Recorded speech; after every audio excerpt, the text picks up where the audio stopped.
For so many Americans, his name meant Sunday night. Mike Wallace, the hard-hitting, tough-talking, take-no-prisoners reporter. He was a pioneer behind 60 Minutes. We learned today Wallace has died at the age of 93. He spent more than half a century interviewing the famous and interrogating the infamous. Wallace started in the early days of TV quiz shows. Here he is on The Big Surprise, kept on asking questions, sharpening them as he made the turn to television journalism.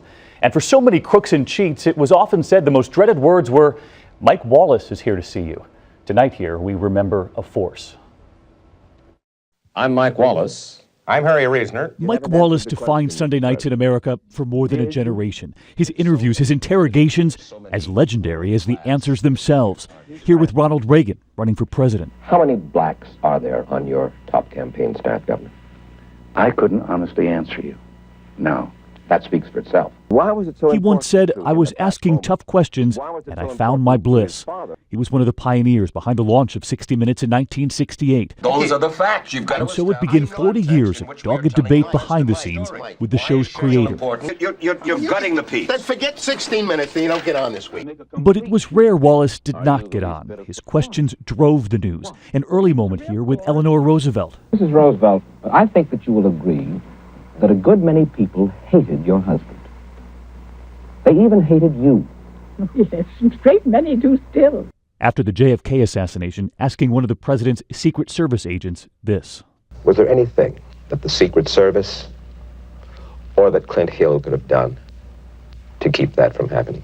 His interview subjects knew that tough questions would come, and yet they would answer. Rosalind Carter, after her husband lost to Ronald Reagan. I think this president makes us comfortable with our prejudices. That's not very nice. What you're saying. But it's the way I feel, and I think it's true.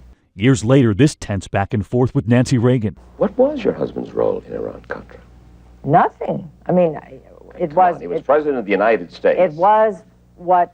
I don't know enough about Iran-Contra, Mike, to talk to you intelligently about it. You're going to be in Japan, and I'm told it's a $2 million 2 weeks.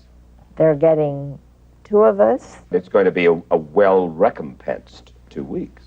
It is for everybody who goes there, which you probably know.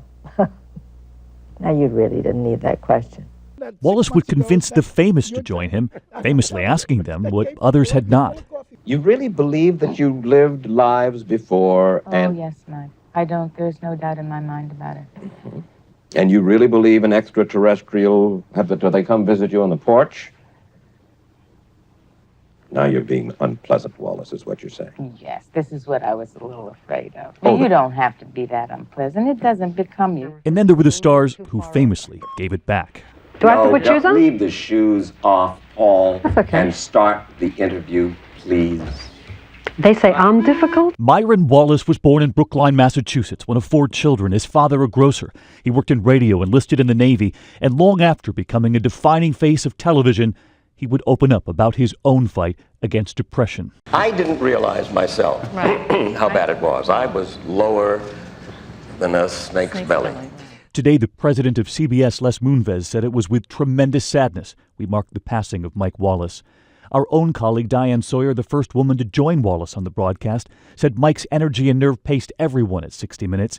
He was the defining spirit. He bounded through the halls with joy at the prospect of the new, the true, the unexpected. Do you love this country enough, Maestro, to respond to a request? And it was this interview with Vladimir Horowitz Wallace would often cite as one of his favorites. I tell you, I don't know it, but I have to remember. It's so difficult. I'm sure that it's difficult.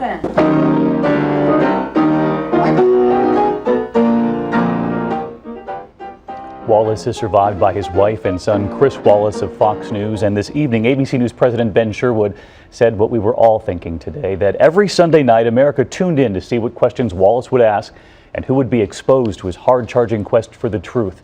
He inspired generations of journalists, this one included. We are thinking of our friends down the street at CBS tonight.